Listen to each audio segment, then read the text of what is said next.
Pagod na pagod si Althea ng gabing iyon. Halos maghapon siyang nakatayo sa ward, palipat-lipat ng pasyente at paulit-ulit na inaayos ang mga chart habang pinipilit hindi magkamali. Student nurse pa lamang siya, pero ramdam na niya ang bigat ng responsibilidad. Habang naglalakad siya sa gilid ng kalsada pauwi, tahimik ang paligid.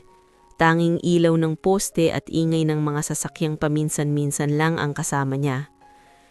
Ilang hakbang pa lang ang nalalayo niya sa ospital nang biglang may malakas na kalabog na umalingaw-ngaw sa paligid. Napahinto siya. Sumunod agad ang sigawan ng mga tao. May tumatakbong mga paa, may nagulat at may mga napasigaw sa takot. Hindi niya namalayan na napapabilis na rin ang tibok ng puso niya habang lumalapit siya sa pinanggagalingan ng ingay. Sa gitna ng kalsada, may isang lalaking nakahandusay. Duguan ang ulo nito at hindi gumagalaw. May ilang taong nakapaligid pero walang lumalapit. Ang iba ay nakatingin lang, ang iba naman ay nagbubulbulungan. May nagsabi pang baka patay na raw. May nagsuggest na tumawag ng ambulansya pero walang kumikilos. Napahigpit ng Althea ang hawak sa kanyang bag. Ramdam niya ang kaba, pero mas malakas ang instinct niya bilang future nurse. Lumapit siya kahit nanginginig ang tuhod niya. "Tumabi po muna kayo," mahinahon niyang sabi, kahit ramdam niyang hindi pa siya sanay mag-utos. Lumuhod siya sa tabi ng lalaki. Mabilis niyang sinuri ang paghinga nito. Mabagal pero meron. Gumalaw ang dibdib nito kahit papaano. Buhay pa siya. Bulong niya sa sarili, kasabay ng paghinga ng malalim. Ginawa niya ang mga basic na natutunan niya. Maingat niyang inayos ang posisyon ng ulo ng lalaki para hindi ito lalong mapahamak. Sinubukan niyang pigilan ang pagdudurugo gamit ang panyo niya. Napansin niyang wala itong saplot na mamahalin, simpleng polo lang na may bahid ng dumi at dugo. Walang relo, walang bag, at kahit sa bulsa ay wala siyang makitang kahit anong ID. "May tumawag na ba ng ambulansya?" tanong niya sa mga tao sa paligid. May sumagot na oo pero parang wala pa ring kasiguraduhan, kaya't pinilit niyang manatiling kalmado at nakatutok sa lalaki. Habang hinihintay ang ambulansya, napansin niya ang mukha nito. Kahit may dugo at sugat, halata ang maayos nitong features. Hindi mukhang palaboy o kung sino man, may kakaiba sa kanya pero hindi niya maipaliwanag. Ilang minuto pa ang lumipas bago dumating ang ambulansya. Nang isa kayang lalaki, kusa siyang sumama kahit walang nag-uutos sa kanya. Hindi niya alam kung bakit pero parang hindi niya kayang iiwan ito sa ganung kalagayan. Pagdating sa ospital kung saan siya naka-duty, agad na dinala ang lalaki sa emergency room. Mabilis ang kilos ng mga nurse at doktor. Napatayo si Althea sa gilid. Pinapanood ang proseso habang unti-unti bumabalik sa kanya ang pagod at kaba. "Anong koneksyon mo sa pasyente?" tanong ng isang nurse sa kanya. "Wala po, nakita ko lang siya sa kalsada," sagot niya. Tumanggo ang nurse at nagpatuloy sa trabaho. Si Althea naman ay hindi agad makaalis. Nakatingin lang siya sa lalaki habang inaasikaso ito. Hindi niya maipaliwanag kung bakit parang may kung anong bumigat sa dibdib niya. Makalipas ang ilang sandali, nailipat ang lalaki sa isang kwarto para sa obserbasyon. Stable na raw ang kondisyon, pero kailangan pa rin ng masusing pagbabantay. Doon lang napaupo si Althea sa isang sulok, saka napahinga ng malalim. Napansin niyang wala pa ring pumupunta para hanapin ang lalaki. Walang pamilya, walang kaibigan, walang kahit sinong nagtatanong tungkol sa kanya.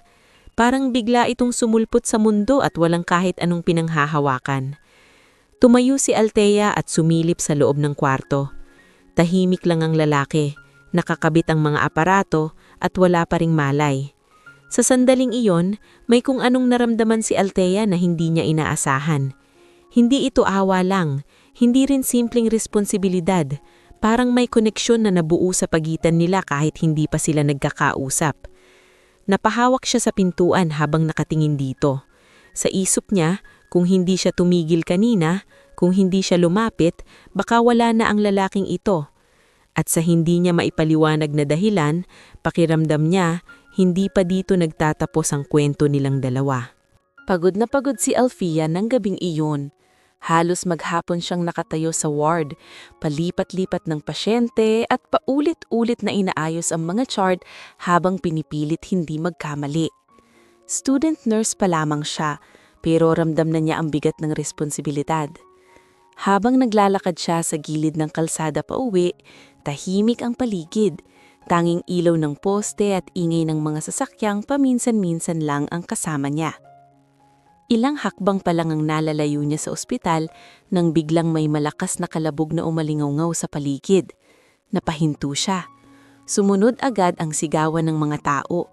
May tumatakbong mga paa, may nagulat at may mga napasigaw sa takot.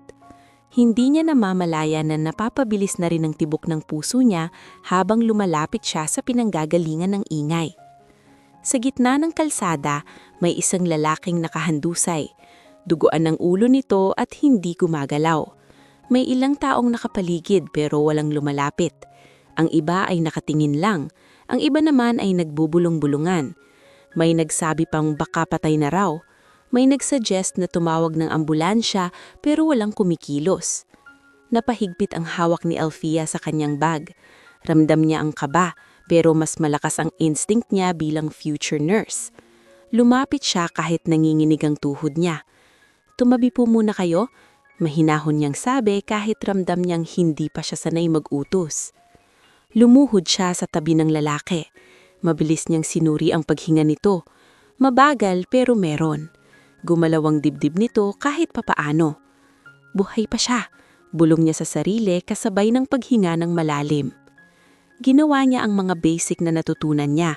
Maingat niyang inayos ang posisyon ng ulo ng lalaki para hindi ito lalong mapahamak. Sinubukan niyang pigilan ng pagdurugo gamit ang panyo niya. Napansin niyang wala itong saplot na mamahalin. Simpleng polo lang na may bahid ng dumi at dugo. Walang relyo, walang bag, at kahit sa bulsa ay wala siyang makitang kahit anong ID. "May tumawag na ba ng ambulansya?" Tanong niya sa mga tao sa paligid. May sumagot na oo pero parang wala pa rin kasiguraduhan, kaya't pinilit niyang manatiling kalmado at nakatuon sa lalaki. Habang hinihintay ang ambulansya, napansin niya ang mukha nito. Kahit may dugo at sugat, halata ang mauus nitong features. Hindi mukhang palaboy o kung sino man. May kakaiba sa kanya pero hindi niya maipaliwanag. Ilang minuto pa ang lumipas bago dumating ang ambulansya. Nang isa kayang lalaki, kusa siyang sumama kahit walang nag-utos sa kanya. Hindi niya alam kung bakit, pero parang hindi niya kayang iiwan ito sa ganung kalagayan. Pagdating sa ospital kung saan siya nakaduty, agad na dinala ang lalaki sa emergency room. Mabilis ang kilos ng mga nurse at doktor. Napatayo si Alfia sa gilid. Pinapanood ang proseso habang unti-unting bumabalik sa kanya ang pagod at kaba. "Anong koneksyon mo sa pasyente?" Tanong ng isang nurse sa kanya. "Wala po, nakita ko lang siya sa kalsada." Tumagod ang nurse at nagpatuloy sa trabaho. Si Alfia naman ay hindi agad makaalis. Nakatingin lang siya sa lalaki habang inaasikaso ito. Hindi niya maipaliwanag kung bakit parang may kung anong bumigat sa dibdib niya. Makalipas ang ilang sandali, nailipat ang lalaki sa isang kwarto para sa observation. Stable na raw ang kondisyon, pero kailangan pa rin ng masusing pagbabantay. Doon lang napaupo si Alfia sa isang sulok, saka napahinga ng malalim. Napansin niyang wala pa ring pumupunta para hanapin ang lalaki. Walang pamilya, walang kaibigan, walang kahit sinong nagtatanong tungkol sa kanya. Parang bigla itong sumulpot sa mundo at walang kahit anong pinanghahawakan. Tumayo si Alfia at sumilip sa loob ng kwarto. Tahimik lang ang lalaki, nakakabit ang mga aparato at wala pa ring malay. Sa sandaling iyon, may kung anong naramdaman si Alfia na hindi niya inaasahan. Hindi ito awa lang, hindi rin simpleng responsibilidad. Parang may koneksyon na nabuo sa pagitan nila kahit hindi pa sila nagkakausap. Napahawak siya sa pintuan habang nakatingin dito. Sa isip niya, kung hindi siya tumigil anina, kung hindi siya lumapit, baka wala na ang lalaking ito. At sa hindi niya maipalimanag na dahilan, pakiramdam niyang hindi pa dito nagtatapos ang kwento nilang dalawa. Lumipas ang ilang araw na halos pare-pareho ang takbo. Maaga pumapasok si Althea. Ginagawa ang mga naka-assign sa kanya. At kapag may pagkakataon, palihim na bumibisita sa kwarto ng lalaking hindi pa rin nagigising. Unti-unti na siyang napapansin ng ibang staff. May ilan na napapangiti sa ginagawa niya, pero mas marami ang napapailing at nagtataka kung bakit ganun na lang ang malasakit niya sa isang estranghero. Isang hapon, habang inaayos niya ang tray ng gamot sa nurse station, narinig niya ang pag-uusap ng dalawang admin staff. Hindi niya sana papansinin pero nabanggit ang tungkol sa pasyente. Yung lalaki sa room 312, kailangan na raw i-transfer. Sabi ng isa. Bakit? Tanong ng kasama. Wala kasing magbabayad. Hindi pwedeng manatili dito ng matagalang walang guarantor. Parang may kumurot sa dibdib ni Althea. Napahinto siya sa ginagawa niya. Pilit pinapakinggan ang usapan. Ililipat sa public facility o kung saan may charity program. Dagdag pa ng isa. Hindi na niya napigilan ang sarili. Lumapit siya. Pasensya na po. Yung pasyente po sa 312, stable na po ba siya para ilipat? Napatingin sa kanya ang dalawang admin. Halatang nagulat. Ikaw ba ang assigned nurse niya? Hindi po, pero... Napahinto siya. Hindi alam kung paano ipapaliwanag ang sarili. Kung hindi ikaw ang naka-assign, mas mabuting wag ka nang makialam. Sagot ng isa, medyo malamig ang tono. Napahiya si Althea, pero hindi siya umatras. Hindi pa po siya fully recovered, delikado po kung ililipat agad. Nagkatinginan ng dalawa bago muling tumingin sa kanya. Iyon ang desisyon ng management. Hindi pwedeng i-prioritize ang isang pasyente na walang magbabayad. Hindi na siya nakasagot. Parang may bumara sa lalamunan niya. Tahimik siyang bumalik sa ginagawa niya, pero hindi na siya mapakali. Pagkatapos ng shift niya, dumiretso siya sa kwarto ng lalaki. Tahimik pa rin ito. Walang kaalam-alam sa mga nangyayari sa paligid. Umupo si Althea sa tabi ng kama. Pinagmamasdan ang mukha nito. Ililipat ka raw nila. Mahinang niyang sabi, kahit hindi ito sumasagot. Hindi pa nga maayos ang lagay mo. Napahawak siya sa kamay nito. Mahina pero may diin. Hindi ko alam kung anong gagawin ko, pero hindi pwede to. Kinabukasan, naglakas loob siyang kausapin ng head nurse. Kabado siya habang kumakatok sa opisina.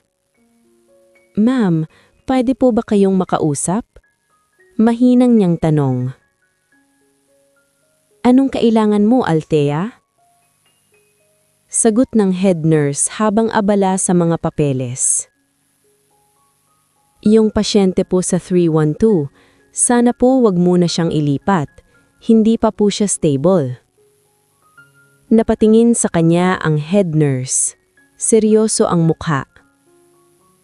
Ikaw ba ang attending nurse niya? Hindi po, pero... Then focus on your responsibilities. Putol nito. May proseso ang ospital. Hindi pwedeng emosyon ang masusunod. Parang binuhusan ng malamig na tubig si Althea. Napayuko siya. Opo. Pero kahit ganon, hindi nawala ang determinasyon niya. Sa loob-loob niya, hindi sapat na basta na lang sumunod. Sa mga sumunod na oras, mas lalo niyang pinagbutihan ang trabaho niya. Tinapos niya lahat ng tasks ng maayos, walang reklamo walang sablay. Parang gusto niyang patunayan na kaya niyang maging responsable, hindi lang emosyonal. Pagdating ng gabi, muli siyang bumalik sa kwarto. Tahimik ang paligid, taning tunog ng monitor ang maririnig. Lumapit siya sa kama at inayos ang kumot ng lalaki. Napansin niyang bahagyang gumalaw ang kamay nito, pero agad ding tumahimik. Hindi niya alam kung reflex lang iyon o may ibig sabihin. Hindi kita papabayaan. Kahit hindi kita kilala, kahit wala kang kasama, hindi kita papabayaan. Sa mga sandaling iyon, unti-unti nang nagiging malinaw sa kanya ang dahilan kung bakit hindi niya magawang talikuran ang lalaking iyon. Hindi lang dahil sa awa, hindi lang dahil sa tungkulin, kundi dahil naniniwala siya na bawat buhay ay mahalaga, kahit walang kayamanan, kahit walang pangalan, kahit walang nagkikilala. At kahit napahiya siya, kahit pinagsabihan, at kahit tila laban sa sistema ang ginagawa niya, pinili pa rin niyang lumaban sa paraang kaya niya.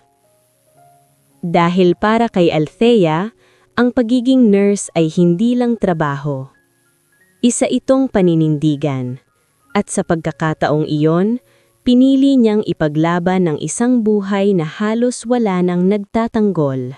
Ilang araw na rin ang lumipas mula ng unang dalhin ng lalaki sa ospital. Unti-unti nang bumubuti ang lagay nito, pero nananatili pa rin itong walang malay. Hindi pa rin nawawala ang usapan tungkol sa posibilidad na ilipat siya, kaya mas lalo pang naging madalas ang pagbisita ni Althea sa kwarto nito. Parang hinahabol ang bawat sandali na pwede niyang maalagaan ng pasyente bago pa man ito mawala sa ospital na iyon. Isang gabi, tahimik ang buong floor. Karamihan sa mga pasyente ay nagpapahinga na, at ang mga ilaw ay dim na lang para hindi masyadong nakakasilaw. Si Althea ay nakatoka sa night duty at matapos niyang siguraduhin na maayos ang lahat ng pasyente sa kanyang assignment, dahan-dahan siyang lumapit sa pamilyar na kwarto. Pagpasok niya, ganun pa rin ang eksena. Nakahiga ang lalaki, nakakabit sa mga aparato, tahimik na parang natutulog lang. Lumapit siya at umupo sa tabi ng kama gaya ng nakasanayan na niya. Tahimik lang siya sa una, pinagmamasda ng paghinga nito. Hindi niya namalayang napapahawak na naman siya sa kamay ng lalaki, marahan, parang natatakot siyang magising ito ng biglaan. "Ang tagal mo ng tulog," bulong niya, halos hindi marinig. "Hindi mo ba naisip na may mga taong nag-aalala na sa'yo?" Napangiti siya ng bahagya, kahit alam niyang siya lang naman ang nag-aalala. Ilang minuto ang lumipas, at habang tahimik siyang nakaupo, napansin niyang parang may kakaibang galaw sa lalaki. Bahagyang kumibot ang mga daliri nito. Napakunot ang noo ni Althea, agad siyang napatayo. Dahan-dahan niyang tinawag na, "Hello, naririnig mo ba ako?" Walang sagot, pero napansin niyang bahagyang gumalaw ang ulo nito. Hindi siya nagkamali. Muling kumibot ang mga mata ng lalaki, parang pilit nitong binubuksan. "Wait lang, sandali lang," sabi ni Althea habang kinukuha ang nurse call. Pero bago pa siya tuluyang makatawag, dahan-dahang nagmulat ang lalaki. Mahina, mabagal, at parang hirap na hirap. Nanlaki ang mata ni Althea. Hindi niya inaasahang na siya ang unang makakakita sa paggising nito. "Okay ka lang, nandito ka sa ospital," agad niyang sabi, pinipilit panatilihing kalmado ang boses. Napatingin ang lalaki sa kanya. Malabo ang tingin nito, parang naguguluhan. Sinubukan nitong magsalita pero walang lumabas na malinaw na salita. "Huwag ka munang magsalita. Magpahinga ka muna," sabi ni Althea habang inaayos ang unan nito. Ilang segundo silang nagkatitigan. Sa unang pagkakataon, nakita ni Althea ang mga mata ng lalaking iyon at sa hindi niya maipaliwanag na dahilan, parang may kung anong pamilyar sa titig nito kahit ngayon lang sila tunay na nagkita. "Anong pangalan?" Mahina nitong tanong, halos pabulong. Napahinto si Althea. Doon niya napadtanto na hindi nga nila alam kung sino ito. "Hindi pa namin alam ang pangalan mo," sagot niya ng mahinahon. "Wala kang dalang ID nung nakita namin ka." Napakunot ang noo ng lalaki. Pilit nitong iniisip pero halatang nahihirapan. "Hindi ko maalala," mahina nitong sabi. Napatingin si Althea sa kanya, ramdam ang bigat ng sitwasyon. Hindi lang aksidente ang problema nito, nawalan din ito ng alaala. "Okay lang," agad niyang sabi, pinipilit pakalma ang lalaki. "Normal lang yan sa ganitong sitwasyon, babalik din yan." Tahimik na patingin sa kanyang lalaki, parang kumakapit sa bawat salita niya. "Kung wala kang maalala, pwede kong muna kitang tawaging, sandali lang, Marco." Bahagyang gumalaw ang kilay ng lalaki. "Marco, temporary lang," dagdag ni Althea, "hanggang maalala mo kung sino ka talaga." Hindi tumutulong lalaki. Sa halip, tumanggi siya ng bahagya, kahit halatang pagod pa rin. "Salamat," mahina nitong sabi. Sa simpleng salitang iyon, parang may kung anong kumirot sa puso ni Althea. Hindi niya inaasahang maririnig niya iyon mula sa isang taong halos wala pang malay, ilang oras lang ang lumipas. Makalipas ang ilang sandali, dumating ang duty nurse at doktor upang i-check ang kondisyon ng lalaki. Agad na naging mabaso ang kwarto, puno ng tanong at obserbasyon. Si Althea naman ay napaatras, tahimik na nakatayo sa gilid. Pinapanood lang niya ang nangyayari, pero hindi nawawala ang kakaibang pakiramdam sa dibdib niya. Sa dami ng tao sa paligid, pakiramdam niya ay may espesyal na koneksyon na nabuo between nila ng lalaking tinawag niyang Marco. Isang koneksyon na nagsimula sa gitna ng daan sa isang aksidenteng hindi niya inaasahan at ngayon nag-iisang unti-unti lang lumalalim sa bawat sandali na magkasama sila. At habang pinagmamasdan niya ang lalaki na ngayon mulat ng mga mata pero puno ng tanong, alam ni Althea na hindi na magiging simple ang lahat mula sa puntong iyon. Dahil ang lalaking wala pang pangalan ay hindi lang basta pasyente. Unti-unti na itong nagiging bahagi ng buhay niya. Mula nang nagising ang lalaking tinawag niyang Marco, nag-iba ang takbo ng mga araw ni Althea. Hindi na lamang siyang bumibisita sa isang pasyenteng walang malay. Ngayon, may kausap na siya. May tumitingin sa kanya, may sumasagot, at may unti-unting bumubuo ng koneksyon na hindi niya inaasahan. Sa bawat pagpasok niya sa kwarto, napapansin niyang mas alerto na si Marco. Hindi pa rin ito maalala ang nakaraan, pero mas malinaw na ang paningin at pag-iisip nito kumpara noong unang naggising. Tahimik lang ito kadalasan, pero kapag naandyan si Althea, tila nagiging mas panatag. Isang umaga, nadatnan ni Althea si Marco na nakatingin sa bintana. Hindi ito gumagalaw, parang malalim ang iniisip. "Good morning," bati niya habang pumapasok. Napalingon si Marco at bahagyang ngumiti. "Good morning." May kakaiba sa paraan ng pagsagot nito. Malinaw ang tono, maayos ang pagkakabigkas, at hindi katulad ng inaasahang nireaksyon ng isang taong walang maalala. Napansin iyon ni Althea pero hindi niya muna pinansin. Lumapit siya at sinimulang i-check ang vital signs nito.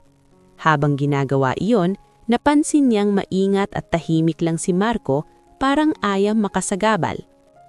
"Althea," tawag nito. Napatingin siya. "Bakit? Ganito ba talaga ako magsalita?" Tanong nito, tila nagtataka sa sarili. Napangiti si Althea. "Hindi ko ring alam, pero maayos kang magsalita. Mukha kang edukado."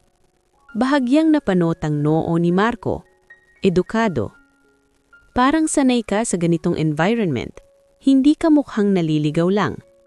Tahimik na napag-isip si Marco. Pilit nitong hinahalungkat ang alaala, pero halatang wala pa ring malinaw na bumabalik. Sa mga sumunod na araw, mas lalo pang napansin ni Althea ang kakaiba sa lalaki. Sa tuwing may nurse na pumapasok, magalang itong bumabate. Kapag may ginagawa sa kanya, hindi ito nagrereklamo. Hangad dito, nagpapasalamat pa. Isang beses, may intern na medyo nagkamali sa pag-a-adjust ng IV line nito. Imbis na magalit o inisin, mahinahon nitong sinabi, "Okay lang, ingat lang next time." Napatingin si Althea sa kanya. Hindi iyon karaniwang reaksyon ng pasyente. Kadalasan, masungit o iritable ang mga may sakit, lalo na kung may discomfort. Pero si Marco, iba. "Ang bait mo," biro niya habang inaayos ang chart. Bahagyang ngumiti si Marco. "Hindi ko ring alam kung ganito talaga ako, pero parang ayaw kong maging pabigat sa inyo." Napangiti si Althea pero may kasamang paghanga. "Hindi ka pabigat, trabaho namin ito." "Pero hindi lahat ginagawa ng may malasakit." Sagot nito, diretsyo ang tingin sa kanya. "Ikaw lang ang nakita kong ganon." Napahinto si Althea. Hindi niya inaasahan ang sinabi nito. Hindi siya sanay na pinupuri, lalo na sa pasyente. "Ginagawa ko lang ang dapat," mahinang sagot niya. "Hindi, iba yung ginagawa mo. Ramdam ko." Tahimik silang nagkatitigan. Sa sandaling iyon, may kung anong nagbago sa pakiramdam ni Althea. Hindi na ito simpleng pasyente. May lalim na ang bawat usapan nila. Habang tumatagal, mas nagiging komportable sila sa isa't isa. Kahit simpleng kwentuhan lang, parang may koneksyon na nabubuo. Si Marco ay nagtatanong tungkol sa mundo sa labas, sa mga bagay na tila bago sa kanya. Si Althea naman ay nagkukwento ng simpleng bagay sa buhay niya tungkol sa pamilya, sa pag-aaral, at sa pangarap niyang maging ganap na nurse. "Bakit mo pinili ang pagiging nurse?" tanong ni Marco isang hapon. Napag-isipan si Althea bago sumagot. "Kasi gusto kong makatulong, hindi basta trabaho, gusto kong maramdaman ng tao na may nagmamalasakit sa kanila." Tahimik na nakinig si Marco. "Kaya pala ganun ka sa akin." Napangiti si Althea. "Siguro." Hindi niya inamin na may kakaiba na siyang nararamdaman. Sa bawat araw na lumilipas, mas nagiging mahalaga sa kanya ang presensya ni Marco. Pero sa kabila ng lahat, pinipigilan niya ang sarili. Alam niyang pansamantalang sitwasyon lang ito. Kapag bumalik ang alaala nito, magbabago ang lahat. Isang gabi habang tahimik ang kwarto, napansing nakatulog si Marco. Dahan-dahan siyang lumapit at inayos ang kumot nito. Habang nakatingin siya sa mukha nito, napag-isipan siya. Sino nga ba talaga ang lalaking ito? Bakit sa simpleng asal pa lang, halatang may pinanggalingan itong iba? At bakit sa kabila ng pagiging estranghero, parang napapakalapit na ito sa kanya? Hindi niya alam ang sagot, pero sa puso niya, unti-unting nabubuo ng isang bagay na hindi niya inaasahan. Isang koneksyon na hindi na basta mawawala kahit dumating pa ang araw na bumalik ang lahat ng alaala ni Marco. At sa sandaling iyon, hindi na siya lang isang student nurse na tumutulong. Isa na rin siyang taong natutong magmahal nang hindi niya namamalayan. Lumipas ang mga araw na tila naging normal na para kay Althea ang pagpasok at paglabas sa kwarto ni Marco. Sanay na siya sa presensya nito, sa paraan ng pagsasalita nito at sa tahimik nitong pakikisama. Ngunit sa likod ng lahat ng iyon, hindi pa rin nawawala ang tanong kung sino nga ba talaga ang lalaking ito bago ang aksidente. Isang umaga, mas maaga kaysa karaniwan ang pagdating ng ilang bisita sa ospital. Hindi sila tulad ng mga karaniwang kamag-anak ng pasyente. Nakasuot sila ng formal, seryoso ang mga mukha at halatang may hinahanap. May hawak silang larawan at isa-isang nagtatanong sa nurses station. Napansin agad sila ni Althea habang nag-aayos siya ng mga chart. Hindi niya maiwasang magpatingin ng paulit-ulit. May kakaiba sa presensya ng mga ito, parang may dalang bigat at urgency. Lumapit ang isa sa kanila sa nurses station. "Excuse me, may na-admit ba kayong lalaki nitong mga nakaraang araw na aksidente sa kalsada?" Tanong nito. Napatingin si Althea. Bahagyang bumilis ang tibok ng puso niya. "Marami pong na-admit, pero ano pong itsura?"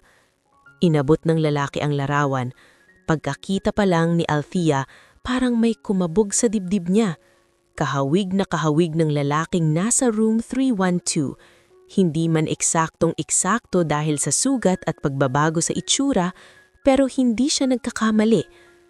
"Pwede po bang makita?" Tanong niya. Pilit pinapakalma ang sarili. Tumanggo ang lalaki. "Matagal na naming hinahanap ang taong ito. Nawawala siya ilang araw na ang nakalipas." Tahimik na napalunok si Althea. "Sumunod po kayo sa akin." Habang naglalakad sila papunta sa kwarto, ramdam niya ang bigat ng bawat hakbang. Hindi niya alam kung anong mangyayari, pero pakiramdam niya, ito na ang simula ng pagbubunyag ng lahat. Pagdating sa room 312, dahan-dahan niyang binuksan ang pinto. Nakaupo si Marco sa kama, nakatingin sa bintana, gaya ng madalas nitong dinagawa. "Marco?" Tawag ni Althea. Napalingon ito. Ngulit bago pa ito makapagsalita, napatingin na rin ang mga bisita sa kanya. Halos sabay-sabay silang napahinto. "Sir," mahina, ngulit puno ng gulat na sabi ng isa. Napakunot ang noo ni Marco. "Ako ba ang tinatawag niyo?" Lumapit ang isa sa mga lalaki, halatang hindi makapaniwala. "Dr. Rafael Montenegro." Parang biglang tumahimik ang buong kwarto. Hindi agad naintindihan ni Marco ang sinabi, pero si Althea tila nawalan ng hangin. Dr. Rafael Montenegro. Hindi lang basta pangalan ng iyon, kilala niya iyon. Isa sa mga pinakasikat na doktor sa bansa. May sariling mga ospital, kilala sa husay at kayamanan. Napatingin si Althea kay Marco, hindi makapaniwala. Ang simpleng lalaking inilagaan niya, ang pasyenteng walang ID, walang naghanap sa simula. Isa palang napakalaking tao. "Hindi ko kilala ang pangalang yan," sagot ni Marco, halatang naguguluhan. Lumapit pa ang mga bisita. "Sir, kami po ang staff ninyo. Ilang araw na po kayong nawawala. Hinahanap kayo ng buong kumpanya." Napahawak si Marco sa ulo niya. Parang may pilit na bumabalik sa isip niya, pero hindi pa buo. "Hindi ko maalala." Tahimik lang si Althea sa gilid. Parang unti-unting bumabagsak lahat ng inaakala niya. Hindi lang ito simpleng pasyente. Isa itong taong may kapangyarihan, kayamanan, at isang mundong malayo sa kanya. Biglang nag-iba ang ihip ng hangin sa kwarto. Ang mga nurse na dating walang pakialam, biglang naging maingat. Ang mga doktor na hindi man lang lumilingon dati, ngayon ay nagsisilapit. "Siguraduhin niyo ang best care," utos ng isa sa mga bisita. "Hindi pwedeng may pagkakulang." Tahimik lang nakatingin si Althea sa lahat ng iyon. Hindi niya inaasahan ang biglang pagbabago. Kahapon lang, pinag-uusapan ng paglipat sa kanya dahil walang pambayad. Ngayon, tila siya na ang pinakamahalagang pasyente sa ospital. Napatingin si Marco kay Althea. Sa gitna ng gulo, siya lang ang hinahanap ng mga mata nito. "Althea," mahinang tawag. Lumapit siya kahit may alinlangan na sa dibdib niya. "Sino ba talaga ako?" Tanong nito, puno ng pagkalito. Hindi agad nakasagot si Althea. Tiningnan niya ang mga taong nasa paligid, saka muli kay Marco. Hindi ko rin alam ang buong kwento mo, mahinang sagot. Pero mukhang importante kang tao. Tahimik lang nakatingin si Marco kay Althea, parang naghahanap ng kasiguraduhan. At sa sandaling iyon, ramdam ni Althea na may malaking pagbabagong darating. Hindi na magiging simple ang lahat. Hindi na magiging pareho ang tingin ng mundo sa lalaking iyon. At higit sa lahat, hindi na rin magiging pareho ang lugar niya sa buhay nito. Dahil ang taong inilagaan niyang buong puso ay hindi lang basta isang pasyente, isa itong taong may kapangyarihan, kayamanan at isang mundong malayo sa kanya. Hindi pa rin lubos na makapaniwala si Althea sa mga narinig niya. Sa loob lamang ng ilang minuto, nagbago ang lahat. Ang lalaking inalagaan niya ng buong puso, ang taong tinawag niyang Marco, ay isa palang kilalang doktor na si Rafael Montenegro. Hindi na iyon simpleng pasyente na walang kumakalinga. Isa na itong taong hinahanap, pinapahalagahan at sinusunod ng napakarami. Sa mga sumunod na oras, naging abala ang buong ospital. Dumami ang tao sa paligid ng kwarto ni Rafael. May mga doktor na biglang naging mas hands-on. May mga admin na paulit-ulit na nagche-check ng kalagayan nito. At may mga taong pabalik-balik na tila ayaw nang mawala sa paningin nila ang kanilang boss. Tahimik lang si Althea habang pinagmamasdan ng lahat. Nakasanayan na niyang pumasok sa kwarto nang walang pumapansin sa kanya. Pero ngayon, tila kailangan na niyang magpaalam sa bawat galaw niya. "Excuse me, authorized personnel only," sabi ng isang staff nang tangkain niyang pumasok. Napahinto siya. "Nandito po ako sa duty." "May naka-assign na pong private team para kay Sir Rafael," sagot nito. Medyo pormal ang tono. Sila na po ang bahala. Parang may kumirot sa dibdib ni Althea. Hindi niya inaasahan na ganun kabilis siyang mailalayo. Pero bago pa siya tuluyang makaalis, narinig niya ang boses na pamilyar sa kanya. "Althea!" Napalingon ng lahat. Si Rafael ang tumawag. Nakaupo ito sa kama, diretso ang tingin sa kanya. "Papasukin niyo siya," dagdag nito. Mahinamon pero may bigat ang boses. Nagkatinginan ng mga tao sa paligid bago tuluyang tumabi.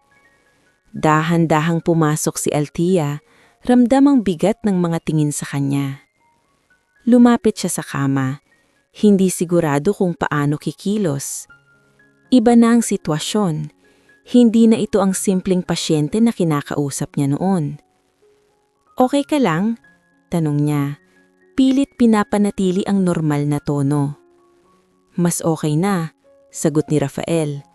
"Pero parang mas magulo ang paligid ngayon." Bahagyang napangiti si Althea. "Mukhang nahanap na nila kita." Tumanggo si Rafael. "Ganun nga, pero hindi ko pa rin alam lahat." Napatingin ito sa mga taong nasa paligid, saka muling bumaling kay Althea. "Ikaw lang ang pamilyar sa akin."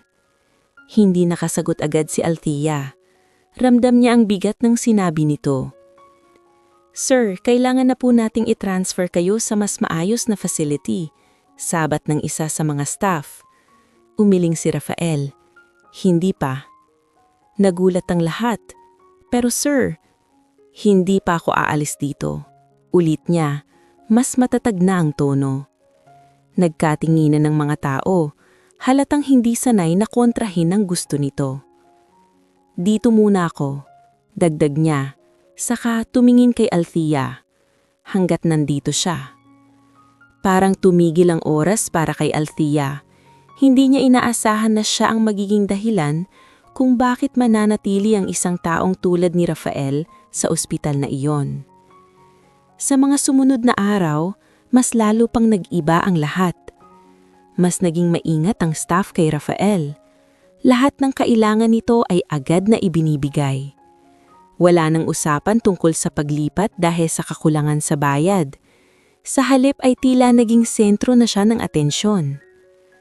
Pero sa kabila ng lahat, May isang bagay na hindi nagbago. Si Rafael mismo.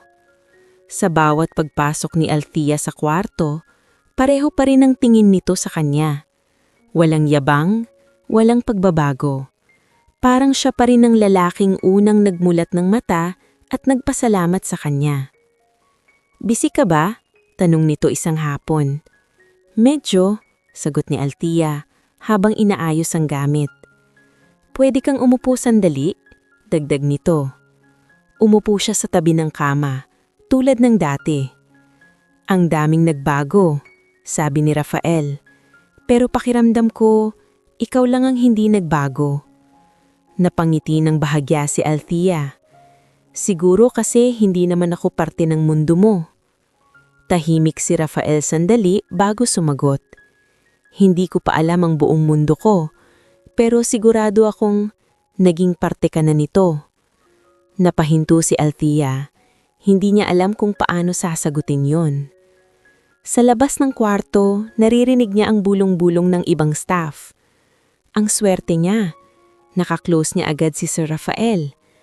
"Baka may balak," dagdag ng isa. May halong pagdududa. Napayuko si Althea. Naririnig niya ang mga iyon kahit pilit niyang binabaliwala. Pero sa bawat tingin sa kanya ni Rafael, nawawala ang ingay ng paligid. Nandun pa rin ang lalaking inalagaan niya, hindi ang bilyonaryong doktor na kinakatatakutan at hinahangaan ng iba. At sa kabila ng lahat ng pagbabago, unti-unting nagiging malinaw sa kanya na ang koneksyon nila ay hindi basta mawawala.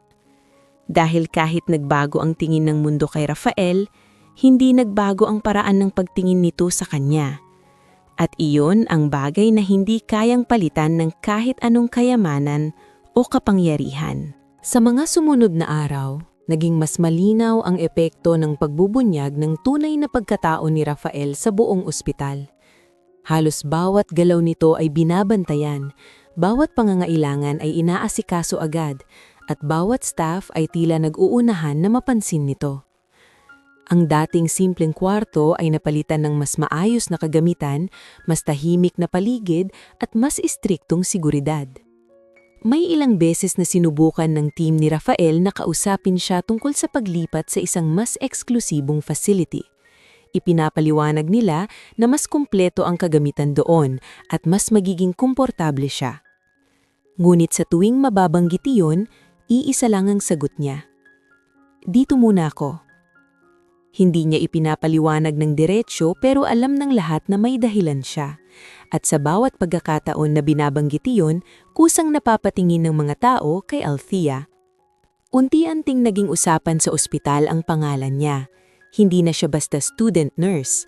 Siya na ang babaeng laging kasama ni Dr. Rafael Montenegro.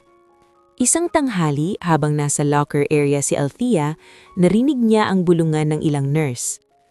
"Grabe, ang swerte niya, no?" sabi ng isa. "Kung ako yan, hindi ko napapakawalan yung ganung opportunity." "Tingin mo ba coincidence lang yon?" sagot ng isa pa. "Bigla na lang siyang naging close kay Sir Rafael." Napahinto si Althea. Hindi niya gustong makinig pero hindi rin niya mapigilan. "Baka may plano na siya simula pa lang," dagdag pa ng isa, may halong panghuhusga. Parang may sumikip sa dibdib ni Althea, hindi siya nagsalita. Tahimik lang siyang umalis pero dala niya ang bigat ng mga narinig. Pagbalik niya sa kwarto ni Rafael, pilit niyang inayos ang sarili. Hindi niya gustong ipakita ang nararamdaman niya. Nadatan niya itong nakaupo, may kausap na isa sa mga staff. Nang makita siya, agad itong tumingin sa kanya. "Pwede mong munang iwanan ako?" sabi ni Rafael sa kausap nito. Tumanggo ang staff at lumabas. Naiwan silang dalawa sa loob. "Okay ka lang?" tanong ni Rafael, halatang napansin ang pagbabago sa mukha niya. "Okay lang," sagot ni Althea, kahit hindi totoo. Lumapit siya at nagsimulang ayusin ang mga gamit sa tabi ng kama, pilit iniiwas ang tingin. "Hindi ka okay," mahinahon nitong sabi. Napahinto si Althea. Sandali siyang nanahimik bago nagsalita. "Rafael, siguro mas mabuti na masanay ka na hindi ako laging nandito." Napakunot ang noo ni Rafael. Anong ibig mong sabihin? Huminga siya ng dahalim. Iba na kasi ang sitwasyon. Hindi na ikaw yung pasyente na nakita ko sa kalsada. May sarili kang mundo at hindi ako parte nun. Tahimik si Rafael, pinapakinggan ng bawat salita niya. Marami nang nagsasalita. Hindi maganda ang tingin nila. Iniisip nila na may ibang dahilan kung bakit ako nandito. Bahagyang tumigas ang ekspresyon ni Rafael. At naniniwala ka ba sa kanila? Umiling si Althea. Hindi, pero hindi ko rin pwedeng baliwalain. Student nurse lang ako. Ayokong madamay sa mga bagay na hindi ko kontrolado. Lumapit si Rafael ng bahagya, pilit inuunawa ang sitwasyon. Althea, wala akong pakialam sa sinasabi nila. Pero ako meron, kasi ako ang maaapektuhan. Sandaling natahimik ang kwarto, ramdam ang bigat ng usapan. Mahindi ko alam kung anong meron sa atin, pero alam ko na hindi ito simple at mas lalo itong magiging komplikado habang tumatagal. Napatingin si Rafael sa kanya, parang may gustong sabihin pero pinipigilan. Hindi kita inalagaan dahil sa kung sino ka, putol niya. Ginawa ko yun kasi gusto ko, kasi tama. Tahimik lang si Rafael pero halata ang lalim ng iniisip niya. Pero ngayon na alam ko na kung sino ka, kailangan ko ring isipin ang sarili ko. Pagtatapos niya. Hindi agad nakasagot si Rafael, sa unang pagkakataon tila nawalan ito ng sasabihin. Sa labas ng kwarto, patuloy ang bulungan ng mga tao, patuloy ang paghuhusga, at sa gitna ng lahat ng yun, si Althea ay unti-unti nang lumalayo hindi dahil sa ayaw niya, kung hindi dahil sa pakiramdam niya na iyon ang tama. Habang lumalabas si Althea sa kwarto, naramdaman niya ang bigat ng bawat hakbang. Alam niyang hindi ito ang gusto niya, pero kailangan. Sa loob naman ng kwarto, naiwan si Rafael na tahimik nakatingin sa pintuan kung saan huling nakita si Althea. At sa sandaling iyon, pareho nilang naramdaman na ang simpleng koneksyon na nabuo sa pagitan nila ay unti-unti nang sinusubok ng realidad ng mundo na hindi nilang kayang kontrolin. Mula nang magpasisya si Althea na magdistansya, naging mas tahimik ang bawat araw sa pagitan nila. Hindi na siya madalas pumasok sa kwarto ni Rafael maliban kung may kailangan talaga sa duty. At kahit nasa iisang lugar lang sila, parang may pader na namamagitan sa kanila na hindi madaling lagpasan. Si Rafael naman ay unti-unting nakakaranas ng pagbabalik ng alaala. Hindi ito biglaan, kundi paisa-isa. Minsan ay mga mukha, minsan ay mga lugar, at minsan ay mga eksenang hindi niya maintindihan kung panaginip ba o totoo. Ngunit sa bawat pagbabalik ng alaala, mas nagiging malinaw kung sino siya bago ang aksidente. Isang hapon habang mag-isa siya sa kwarto, napahawak siya sa ulo niya nang biglang sumagi sa isip niya ang isang eksena. Isang conference room, puno ng tao, at siya ang nasa gitna, nagbibigay ng instructions.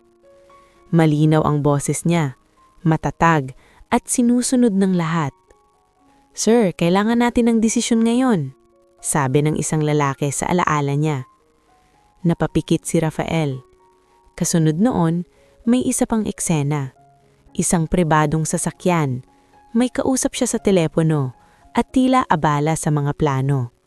Mga salitang may kinalaman sa negosyo, sa expansion, sa responsibilidad.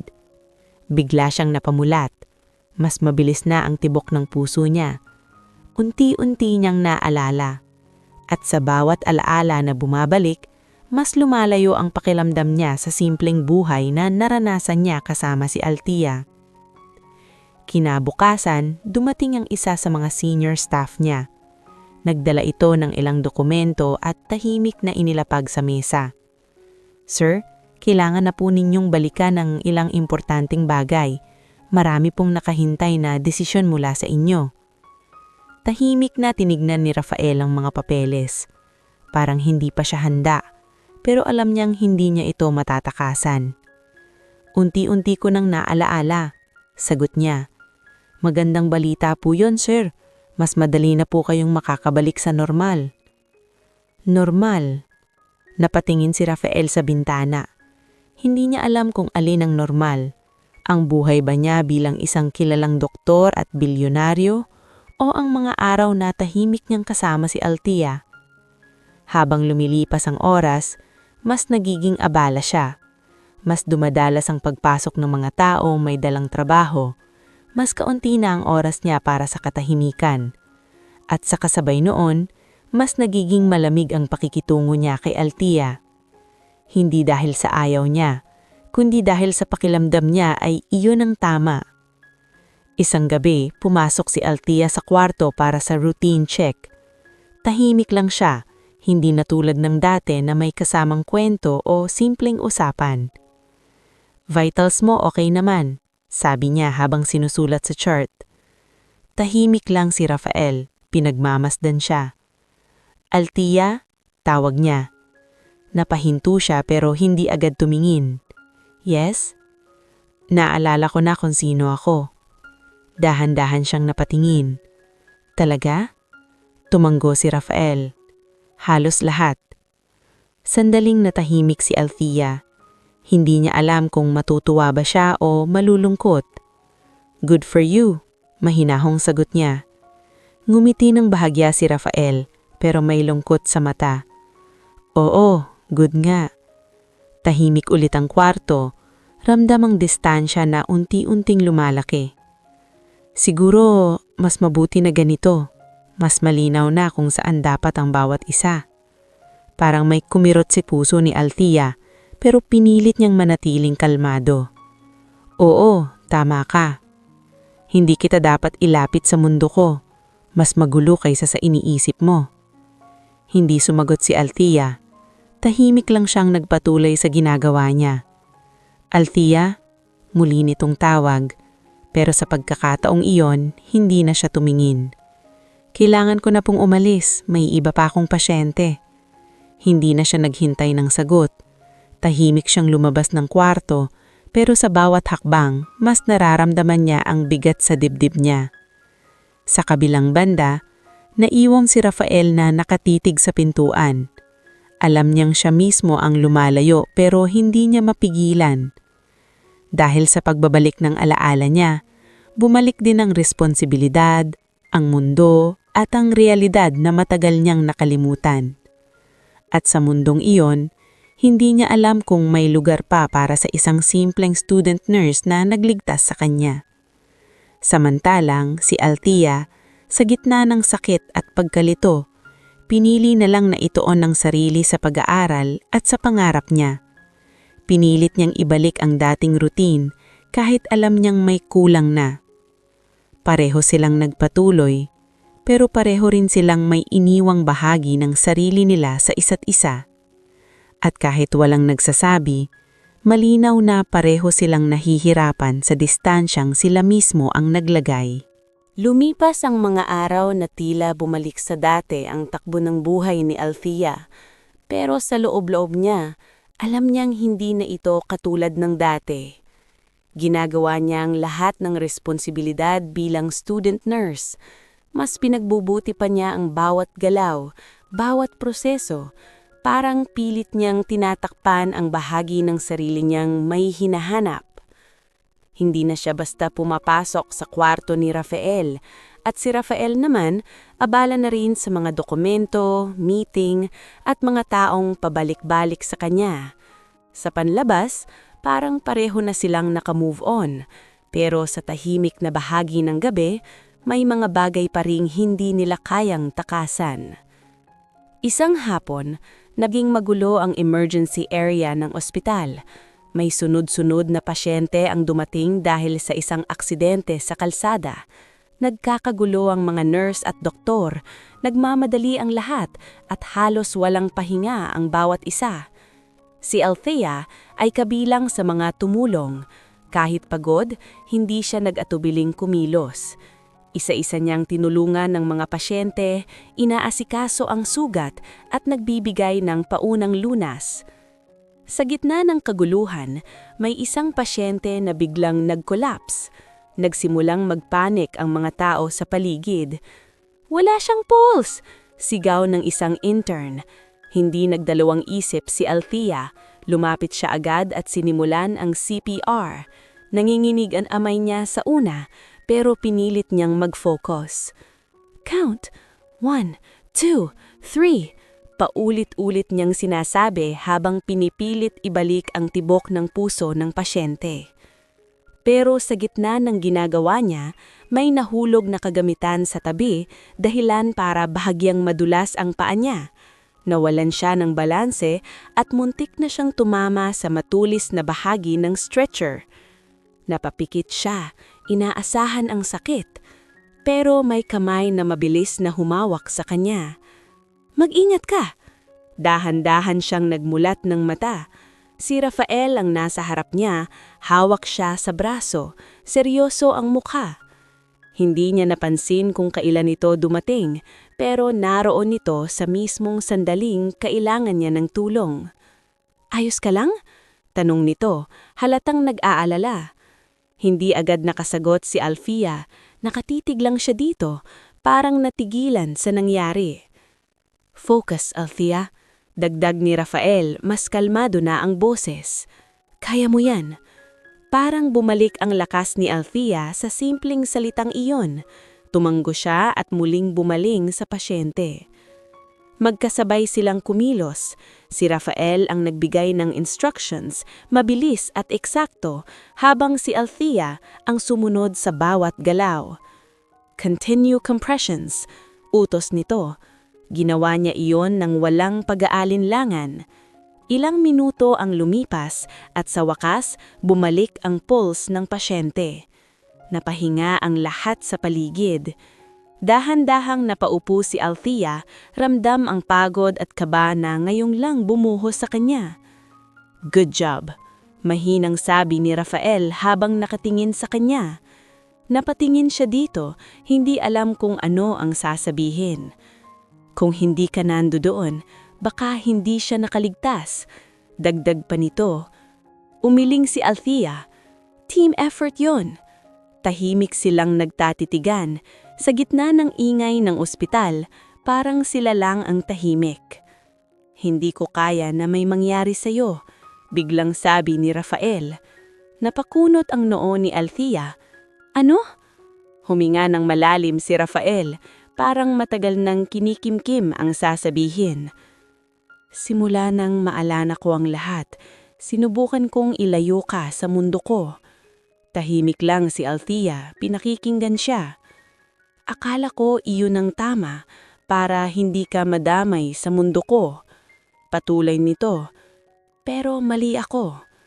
Mas tumindi ang tibok ng puso ni Althea. Kasi kahit anong gawin ko, hindi kita matanggal sa isip ko. Diretsyong sabi ni Rafael. Hindi agad nakasagot si Althea. Hindi niya inaasahan ng mga salitang iyon. Althea, hindi ko alam kung anong meron na tayo. Dagdag nito, mas mahinahon na ang boses. Pero alam kong, totoo to. Napayuko si Althea, pilit inaayos ang sarili. Hindi kita nilapitan dahil sa kung sino ka.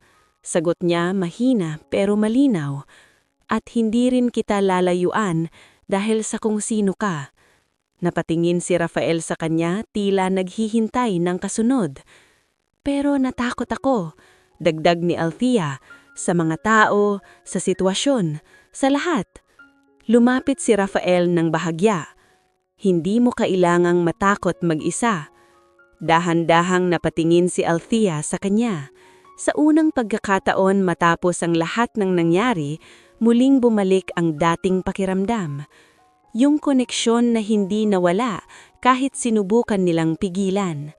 At sa sandaling iyon, pareho nilang napagtanto na hindi sapat ang distansya para paghiwalayin ang dalawang taong tinadhana na magtagpo.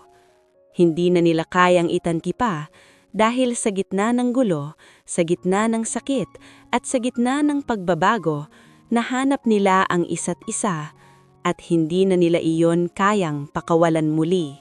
Matapos ang gabing iyon sa emergency room, tila nagbago ang direksyon ng lahat.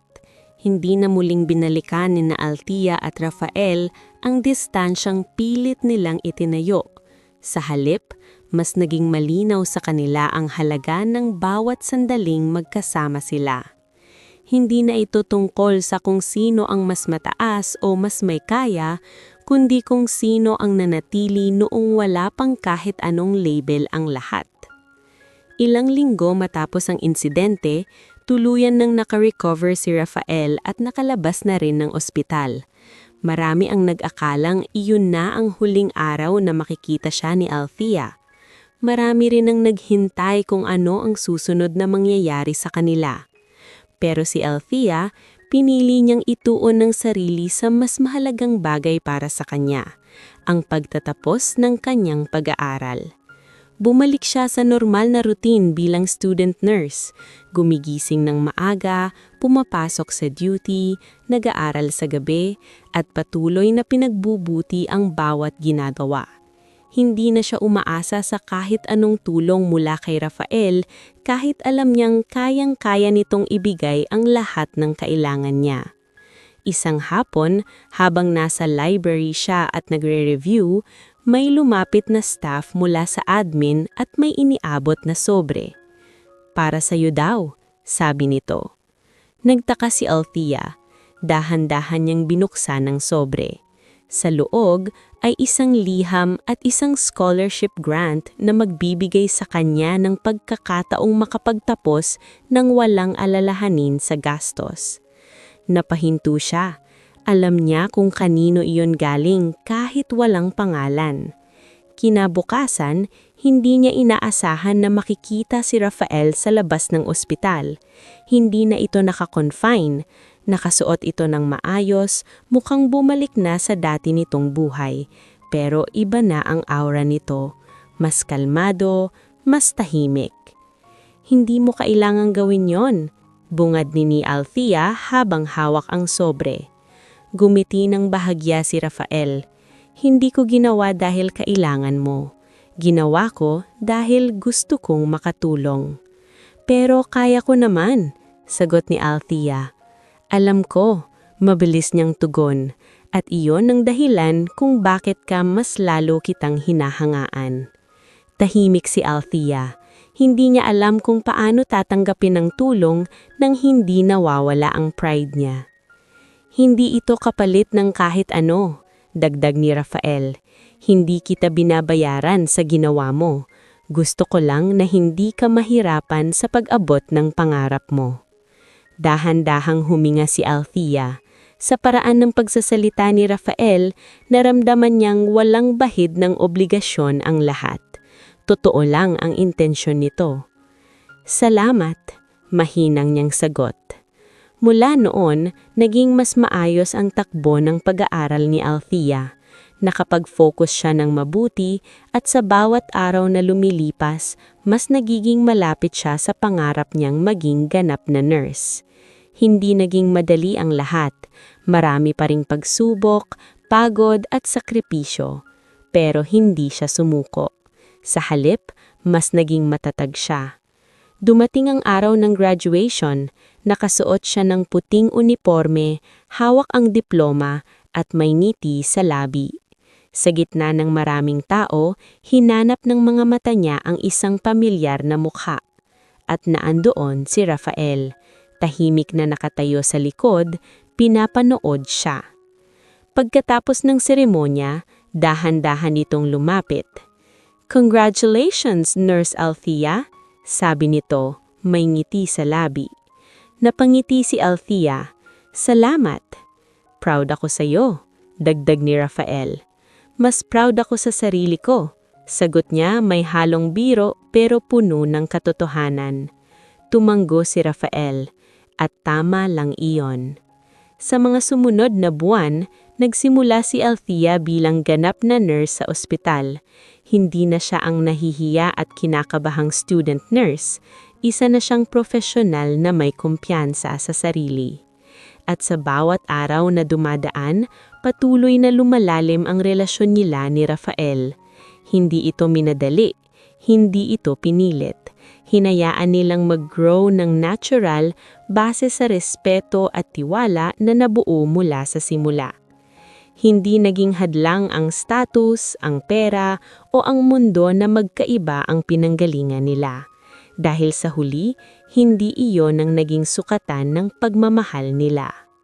Isang gabi, habang tahimik silang naglalakad sa labas ng ospital kung saan nagsimula ang lahat, napahinto si Rafael. "Naalala mo pa ba nung una tayong nagkita?" tanong nito. Napangiti si Althea. "Paano ko makakalimutan? Halos hindi ka na humihinga noon. Kung hindi ka tumugil, baka wala na ako ngayon," sabi ni Rafael. Umiling si Althea. "Hindi. Siguro nakatadaan lang na mabuhay ka at makilala ka," dagdag ni Rafael. Napatingin si Althea sa kanya, may ngiti sa labi. Sa sandaling iyon, malinaw sa kanilang dalawa na ang lahat ng nangyari, ang aksidente, ang pagkawala ng alaala, ang sakit at ang mga pagsubok ay may dahilan. Dahil sa dulo ng lahat, hindi kayamanan ang nagdala sa kanila sa isa't isa, kundi ang isang simpleng desisyon ng isang student nurse na tumulong sa isang estrangher sa gitna ng kalsada. At sa simpleng desisyon na yon, nabuo ang isang kwento ng pagmamahal na hindi kailanman mabibili ng kahit anong halaga.